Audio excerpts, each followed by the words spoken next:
Hammurabi, the sixth king of ancient Babylon, has become an icon of establishing ethical standards and justice in his society through the issuance of his famous Code of Laws. The Code of Hammurabi is not just a legal document, but also a symbol of the power and influence of this king over the Babylonian Empire. Its presence has contributed to creating a stable and prosperous civilization for Babylon, and its influence has spread far and wide in the ancient world. To this day, the Code of Hammurabi remains a significant subject of study for scholars, aiming to gain a better understanding of civilization and law in ancient times.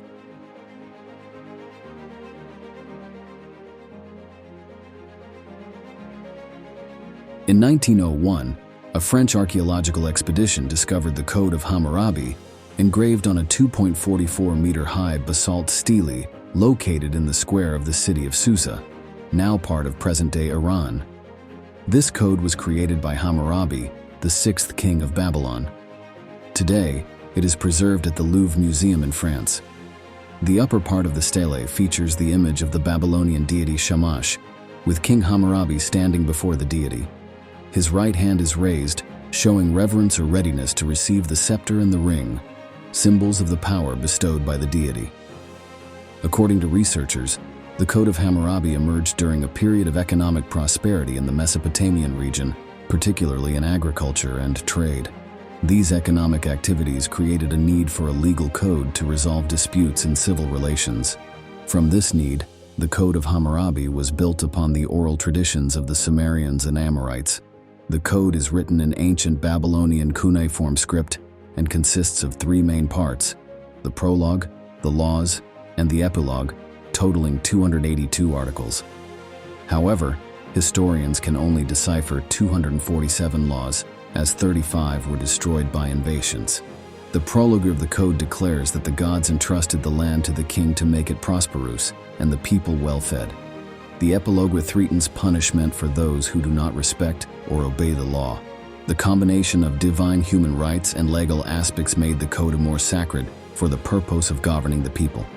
Its scope is extensive, applying to primarily social relations in four main areas: civil, criminal, family, and procedural law. Although the code is not divided into specific branches of law, its structure is divided into groups of statutes with various provisions and contents.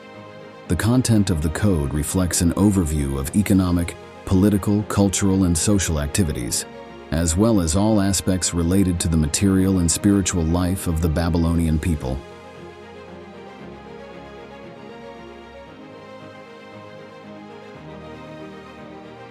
In ancient times, as the commodity economy of ancient Mesopotamia flourished, land became a valuable asset, and to protect justice in society, legal texts emerged. Modern archaeologists have uncovered the secrets of these texts, among which stands out the work of Emperor Hammurabi, a skilled leader who laid the foundation for a powerful central government of a nation. Babylon, the magnificent and orderly historical city in Mesopotamian civilization, holds a precious treasure trove of law, the Code of Hammurabi. It is divided into three main parts, encompassing all regulations in every sphere of society. In contrast to the Code of Manu, which focuses solely on religious doctrines and regulations, the Code of Hammurabi becomes a multidimensional portrait of life, consisting of 12 chapters, 282 laws. It is not just a collection of laws, but also the face of the ruling class's power, compiled and written under the supervision of Babylonian theologians. The Code of Hammurabi, symbolizing progress and politicization in ancient civilization, does not limit itself to one field, but encompasses all aspects of society, from legal regulations to citizens' rights, from punishments for criminals to regulations on marriage and family. This code reflects concern for every aspect of life. The content of the code is not just a collection of statutes, but also reflects the inheritance and development from previous legal texts of the Sumerians. With 282 specific articles, it covers a range of issues, from procedural matters to citizens' rights and obligations, from penalties for crimes to regulations on slave trade. During the drafting process, the provisions were organized in a systematic and logical manner, emphasizing the classification of social relations and regulating them clearly. Although not divided into specific branches of law as in modern times, this arrangement helped create a comprehensive and clear legal system. The Code of Hammurabi demonstrates a rather sophisticated legislative technique. A notable aspect of the drafting process of the Code of Hammurabi is the absence of the predominance of criminal law over all legal relations. This highlights the difference between the legal system of the Hammurabi dynasty and the laws of the Western Zhou period. While Western Zhou law focused on applying penalties, the Code of Hammurabi emphasized regulating every aspect of society. The Code of Hammurabi also reflects inheritance from previous legal systems, while strongly asserting the power of law. This combination of tradition and state power is most evident in the regulations concerning marriage and family. The Code pays particular attention to family relationships, such as the parent-child relationship. A clear example of this is the provision in Article 168 of the Code, where the resolution of conflicts between parents and children is addressed. If a father desires to disinherit his son, he shall say to the judge, "I disinherit my son." The judge shall inquire into the matter. If the son is not guilty of gross misconduct against his father, then the father shall not disinherit him. The Code of Hammurabi is also notable for the development of civil law, regulating relationships between individuals in detail and clarity. In many provisions, there is an emphasis on building sustainable and just labor relationships. This reflects progress and innovation in constructing a legal system suitable for the practical needs of ancient society. The Code of Hammurabi is not only a historical legal document, but also a valuable resource that helps us gain a deeper understanding of ancient Babylonian society. It contains many progressive provisions with enduring value over time. In addition to protecting the interests of the ruling class, the Code also emphasizes the protection of the vulnerable, reflecting a progressive spirit in the field of law. For example, the Code prohibits the practice of seizing the body of a debtor to serve as a slave in another's house, limits the duration of servitude to 3 years, and safeguards the rights of minors and foster children. Moreover, the Code is particularly progressive in its application of punishments.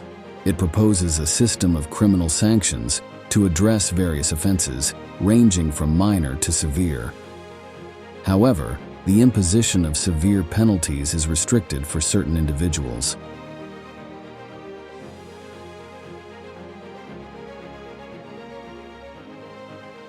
The Code of Hammurabi is particularly advanced and detailed in its provisions regarding civil matters, especially in regards to contractual relationships, a crucial aspect of ancient Babylonian society.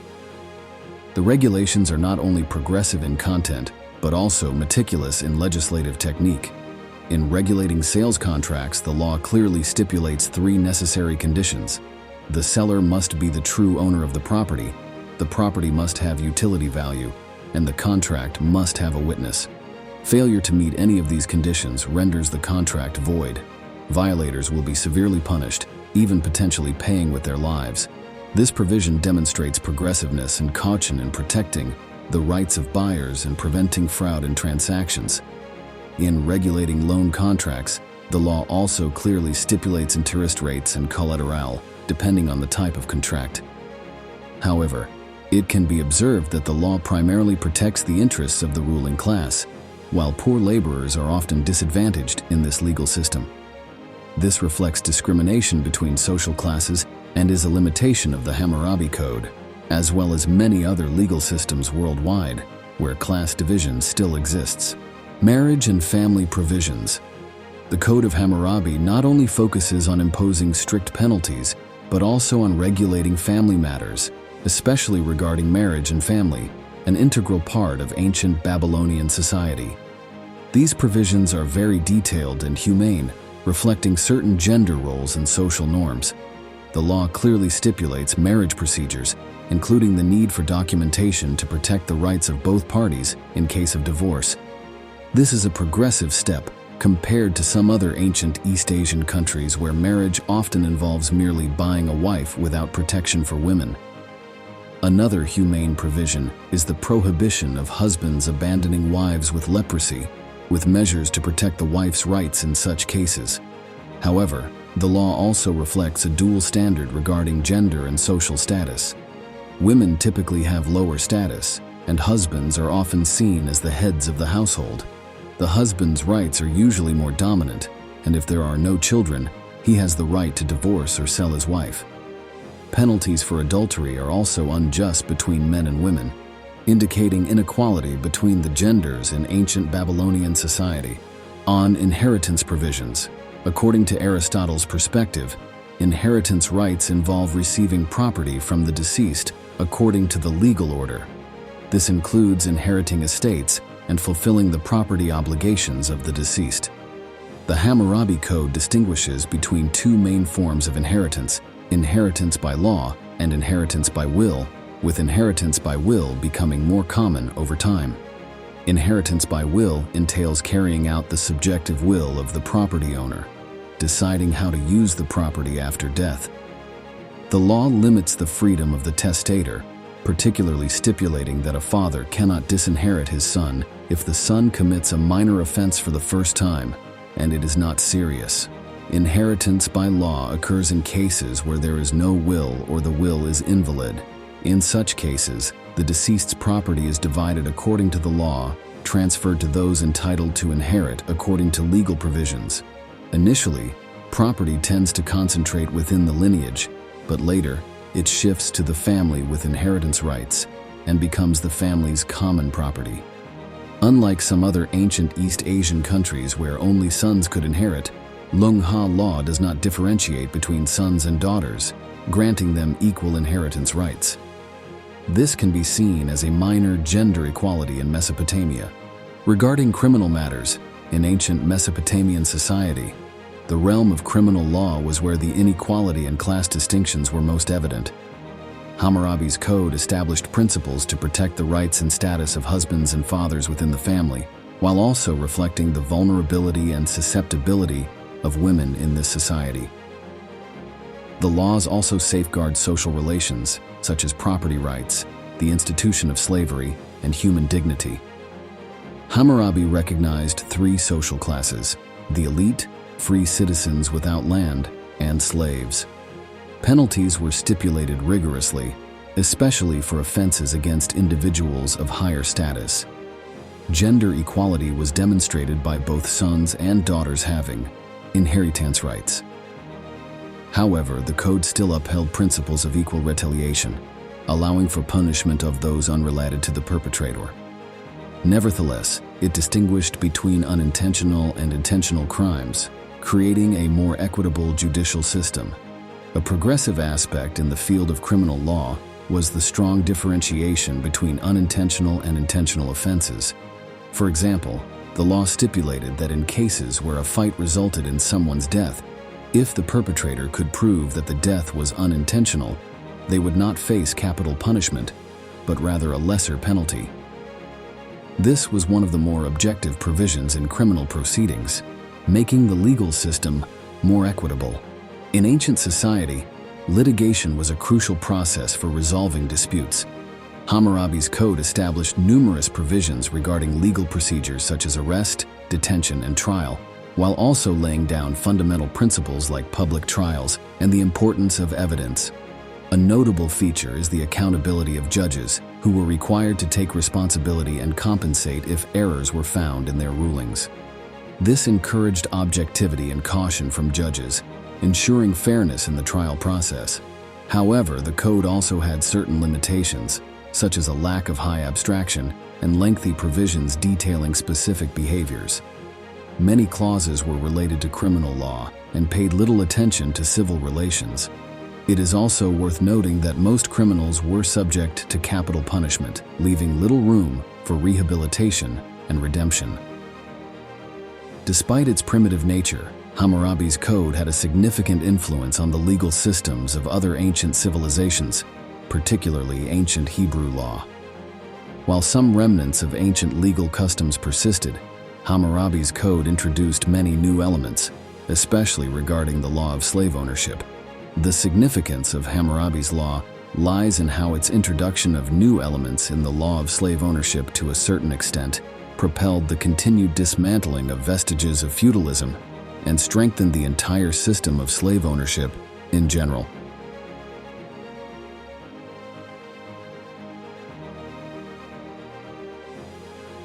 While the Hammurabi Code has aided posterity in understanding intricate details unique to ancient Babylonian life, questions persist regarding how the legal system operated in that society. Although the Hammurabi Stele is regarded as a list of legal provisions, some argue that it merely represents modifications and additions to pre-existing rules. Others suggest that the inscriptions on the stele are derived from practical cases, and some even contend that the Hammurabi Code is not a valid legal document, but rather part of the glorification of Hammurabi as a great emperor. Despite these debates, the Hammurabi Code remains one of the oldest legal documents found in the world today. It represents one of the most significant achievements in the history of ancient civilization. The value of this legal code continues to be studied, explored, and inherited to this day, especially in the research of global law and Vietnamese law. Despite nearly 4,000 years having passed since its inception, it still encapsulates cultural and progressive values from which contemporary legal systems can learn and evolve. This contributes significantly to the radiant value of ancient Mesopotamian civilization. What are your thoughts on the Hammurabi Code? Feel free to share your opinions in the comments section below. Don't forget to hit the subscribe button to continue the journey of exploring the ancient world with us. Thank you for your attention and engagement.